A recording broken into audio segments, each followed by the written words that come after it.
Assalamualaikum warahmatullahi wabarakatuh. Jumpa lagi bersama saya Ustadz Kastoto di pembelajaran sejarah secara online.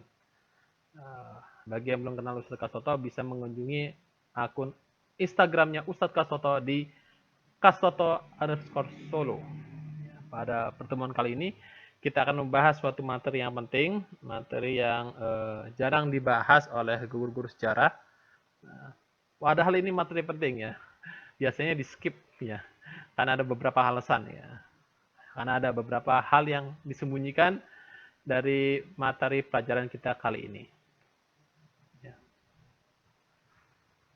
Apa sih materi kita hari ini? Oke, yaitu hubungan Republik Indonesia, Kerajaan Mesir, Organisasi Ikhwanul Muslimin, dan Palestina. Ya, negara RI, Kerajaan Mesir, juga Ikhwanul Muslimin, dan juga Palestina. Ya, karena empat pihak ini pada suatu waktu terlibat dalam upaya pembebasan dari penjajahan. Ya, bagi yang belum tahu Mesir di mana, bisa di search di Google ataupun di Google Map ya, bisa di search. Ya, berada di sebelah timurnya Indonesia. Ya, letaknya di sini. Ini Mesir.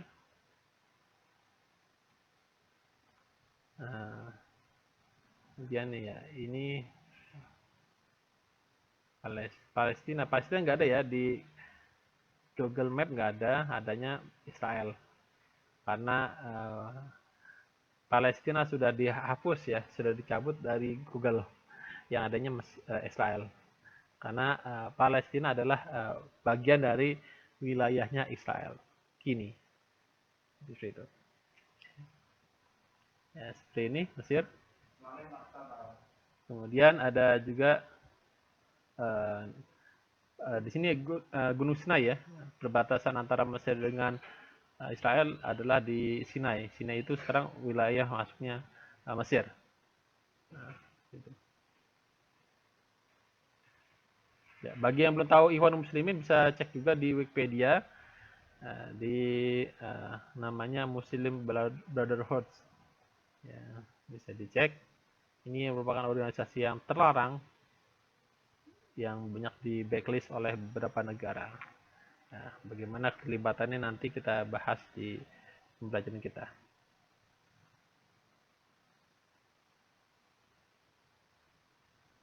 Ya. Hubungan RI dan Kerajaan Mesir itu dimulai sejak 1930-an ya. Ketika itu mahasiswa Muslim dari Hindia Belanda, sekarang RI, kuliah di Timur Tengah, di Kairo, Mekah, dan Baghdad telah melakukan propaganda kampanye mengenalkan Indonesia di tengah-tengah bangsa Arab.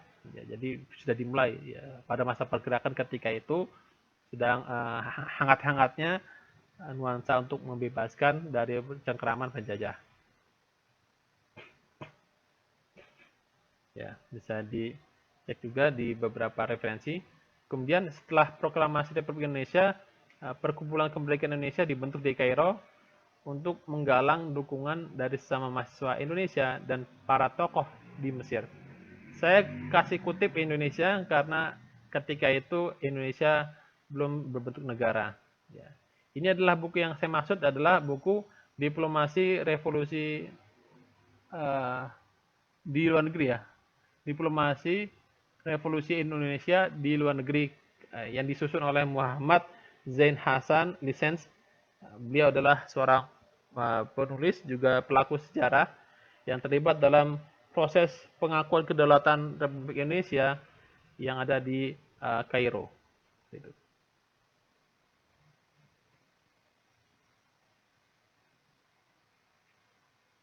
Ini adalah kata sambutan atau kata pengantar yang disampaikan oleh Muhammad Hatta, mantan Wakil Presiden Republik Indonesia yang pertama.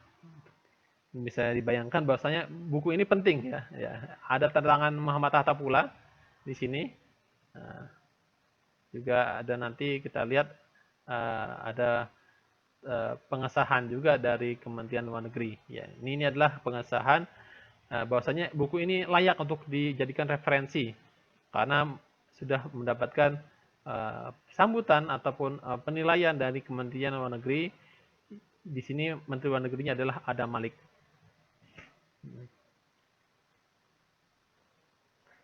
Dan di sini bisa kita lihat, kita bisa cermati bahwasanya bagaimana apresiasi dari pemerintah Orde Baru ketika itu terhadap buku ini. Nah, sekarang beberapa bagian di buku ini sudah dihapus. Dan ini adalah penulisnya berada di bagian bawah ya, tengah bawah, ya, Muhammad Zain Hasan yang pakai jas hitam bersama dengan teman-temannya selaku panitia pusat Kemerdekaan Indonesia, Panitia Kemerdekaan Indonesia. Jangan disingkat ya, nanti kalau disingkat jadi PKI. Di sini ada beberapa tokoh teman-temannya. Ini dia pakai jas hitam.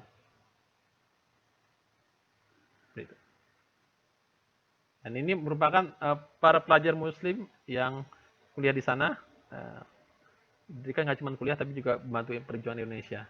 Nah, hasil dari dukungan tersebut dibentuklah Lajnah Ad-Difa'i an Indonesia, Panitia Pembela Indonesia yang diketuai oleh Jenderal Saleh Harb Pasa dari organisasi Jamiah Subban Muslimin. Di situ Hasan al-Banna masuk sebagai anggotanya. Bayangkan, ini Hasan al-Banna adalah ketua dari organisasi besar, organisasi internasional di Jazirah Arab, terlibat juga dalam proses kemerdekaan RI. Dan ini sangat-sangat sulit ya menggerakkan orang-orang Arab, jangankan orang Arab, orang Indonesia untuk mendukung kemerdekaan RI sulit, apalagi ngajak orang lain gitu ya, ngajak bangsa lain untuk sama-sama berjuang memperoleh kemerdekaan. Dan ini adalah ukhuwah Islamiyah ya, di antara sama Muslim, saling membantu, saling menolong lepas dari penjajahan. Dan ini adalah foto dari Muhammad Nasir yang ketika itu berkunjung ke Kairo setelah dari PBB, mengucapkan terima kasihnya kepada Lajnah, yaitu adalah di samping kirinya Muhammad Nasir, di samping foto kiri ini adalah Hasan al-Banna yang berjenggot. Nah, di sini juga ada orang-orang Indonesia, juga orang-orang Arab ya, terlibat. Nah, ini foto ini masuk yang terlarang ya. Ini Hasan al-Banna berjenggot bersama dengan para tokoh Arab sama-sama mendukung kemerdekaan Indonesia agar Indonesia lepas dari penjajahan Belanda.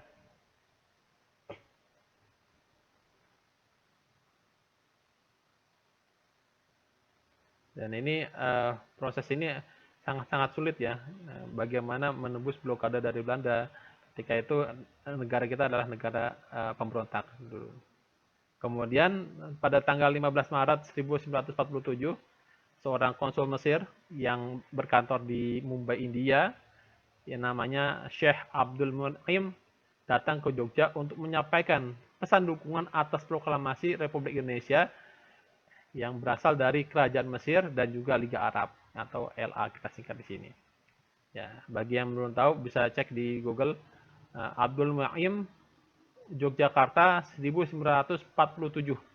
Nah, karena Ustadz Kasoto nggak punya gambarnya ya di buku, bisa dicek di Google. Ini adalah pertemuan antara Sri Sultan Hamengkubuwono IX bersama konsul Mesir Syekh siapa tadi? Abdul Mun'im ya. Gitu. Nah, ini adalah pertemuan pertama kali bagi bangsa Indonesia dikunjungi konsul ataupun kedutaan besar dari Mesir. Kemudian pada tanggal April 1947, Menteri Luar Negeri Agus Salim bersama juga Abdurrahman Baswedan, ya ini kakeknya Anies Baswedan. Kemudian Nasir Pamuncak dan Dr. Rashidi ke Mesir sebagai balasan kunjungan konsul Mesir yang sebulan yang lalu ya, dan merupakan diplomasi luar negeri pertama RI. Jadi Agus Salim dan teman-temannya ke Mesir ya, buat balasan kunjungan dari konsul Mesir tersebut ya, sebagai ucapan terima kasih, menindaklanjuti.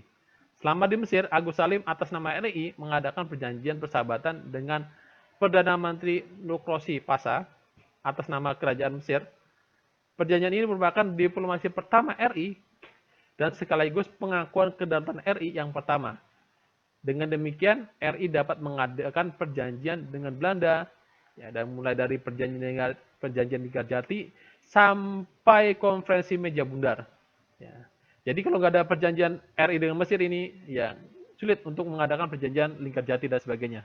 Dan ini adalah penandatanganan kesepakatan atau perjanjian persahabatan antara RI dengan Mesir. Dan ini adalah perjanjian pertama kali RI dengan negara di luar. Nah, di sini diwakili oleh Perdana Menteri Mesir, yaitu Nukrosi Pasha. Di sini ada Menlu, Menteri Luar Negeri Agus Salim, beserta rombongan ya delegasi dari RI. Ya, ini adalah salah satu dokumen sejarah yang penting bagi proses pengakuan kedaulatan Republik Indonesia. Ketika itu Indonesia masih statusnya sebagai pemberontak. Dan pada bulan November 1947, sebulan dari pertemuan di PBB, Sultan Syahrir, Perdana Menteri RI pertama, singgah di Kairo, Mesir untuk mengadakan diplomasi lanjutan. Jadi nggak cuma tanda tangan, tapi ada tindak lanjutnya. Tindak lanjutnya apa? Yaitu dibukanya kedutaan besar pertama bagi Republik Indonesia di luar negeri. Nah, ini sangat-sangat penting. Karena dengan dibukanya kedutaan besar, berarti Indonesia resmi menjadi negara bagi kerajaan Mesir. Kalau bagi kerajaan Belanda belum ya, nanti. Tapi bagi kerajaan Mesir, Indonesia sudah sebagai negara, walaupun secara hukum internasional belum. Ya. Kemudian bagaimana sih hubungan RI dengan Palestina? Ya, kita bisa lihat bahasanya pada tanggal April ya, pada bulan April 1947, delegasi RI menyempatkan untuk bertemu dengan imam besar Palestina, yakni Syekh Amin Al-Husaini. Di Mesir pada saat itu beliau menjadi buronan tentara sekutu karena keterlibatan beliau dengan Nazi Jerman. Di Mesir beliau, yakni Syekh Amin Al-Husaini, mendapatkan perlindungan atau suaka politik dari Raja Faruk, rajanya Mesir.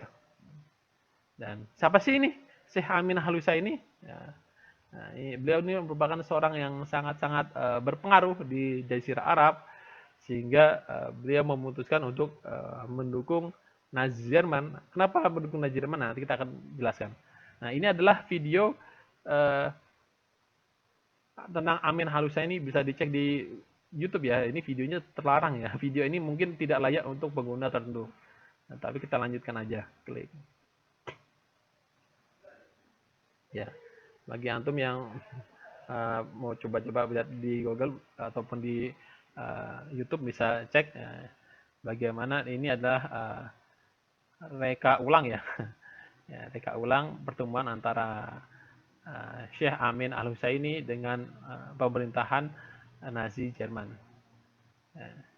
Ini merupakan video yang ya mungkin bagi sebagian orang itu menyinggung ya perasaan orang-orang Yahudi. Jadi nggak apa-apa, kita pelajari. Nah, Syekh Amin Al-Husaini adalah bisa cek di Wikipedia. Dia nama lengkapnya Muhammad Amin Al-Husaini, seorang mufti besar Mesir yang juga beliau mendukung kemerdekaan Republik Indonesia. Dan ini merupakan alasan bagi kita untuk mendukung Palestina. Ya. Bagaimana beliau juga terlibat dalam Nazi Jerman. Ya. Ketika itu Nazi Jerman adalah ya memang mudarat ya. Sekali lagi Nazi daripada mendukung Inggris, Amerika yang jelas-jelas mendukung Israel. Nah, beliau memilih untuk mendukung Nazi Jerman yang ketika itu adalah lawannya dari Inggris dan Israel. Maksudnya lawannya dari orang-orang Yahudi. Ya, ini adalah pilihan sulit ya. Walaupun itu ada sisi buruknya, tapi sisi baiknya banyak. Nah, ini adalah foto dari Syekh Amin Al-Husaini. Beliau bersama delegasi Republik Indonesia yang ada di Mesir ketika itu. Delegasi RI menyempatkan untuk bertemu dengan Syekh Amin Al-Husaini dia juga menyatakan dukungannya kepada Republik Indonesia. Begitu juga dukungan rakyat Palestina, juga bangsa Arab ketika itu yang sedang dijajah oleh Inggris. Jadi Syekh Utsaimin menyampaikan dukungan rakyat Palestina untuk kemerdekaan RI. Oke. Kemudian pada saat konferensi Asia Afrika, Bung Karno juga melarang hubungan diplomatik RI dengan negara Yahudi Israel karena negara tersebut melakukan penjajahan terhadap Palestina. Dan juga pada tahun 1962, Republik Indonesia sebagai tuan rumah ketika itu Asian Games tidak memberikan visa kepada kontingen Israel. Ya, sekali lagi ini tanda kutip ya, Israel saya kasih tanda kutip karena Israel adalah nama nabi, bukan orang Yahudi ya, bukan. Jadi orang-orang Yahudi mengklaim ya, mencatut nama Nabi Yakub ya, nama lainnya adalah Nabi Israel sebagai nama negaranya. Jadi ini merupakan kedustaan yang dilakukan oleh Yahudi. Kemudian bagaimana hubungan RI dengan Al-Ikhwan Al-Muslimin? Ya, kedekatan mahasiswa Muslim Indonesia di Jazirah Arab ketika itu khususnya di Mesir dengan organisasi Ikhwan Muslimin telah ada sejak 1930-an. Pada masa tersebut, Ikhwan Muslimin merupakan organisasi Islam yang paling berpengaruh di Jazirah Arab yang gencar dengan isu persaudaraan Muslim dan pembebasan negeri-negeri Muslim dari penjajahan. Dan ini adalah satu hal yang unik bagi dunia Islam. Kemudian hubungan tersebut dapat dibuktikan dengan adanya dukungan Liga Arab yang tadi ya. Liga Arab ini didesak oleh teman-teman dari Ikhwan Muslimin, juga diplomasi RI dengan Mesir dan lainnya. Ya, bisa cek kalau belum tahu Liga Arab ya. Ya, ini adalah Liga Arab yang merupakan kumpulan dari negara-negara yang ada di Timur Tengah dan Afrika Utara. Ini kumpulan negara-negara yang mayoritas adalah negara Muslim. Ya, konfederasi organisasi regional, bisa dicek di Wikipedia. Dan ini adalah Muhammad Nasir bersama juga Hasan al-Banna bersama Muhammad Nasir juga ketika itu beliau Perdana Menteri Republik Indonesia yang pertama. Juga ada Agus Salim bertemu dengan Hasan al-Banna juga menyampaikan terima kasih atas dukungan kepada Indonesia. Ya, itu aja yang dapat saya sampaikan. Semoga video yang singkat ini bisa menjadi penyemangat kita dalam berukhuwah Islamiyah. Demikian. Assalamualaikum warahmatullahi wabarakatuh.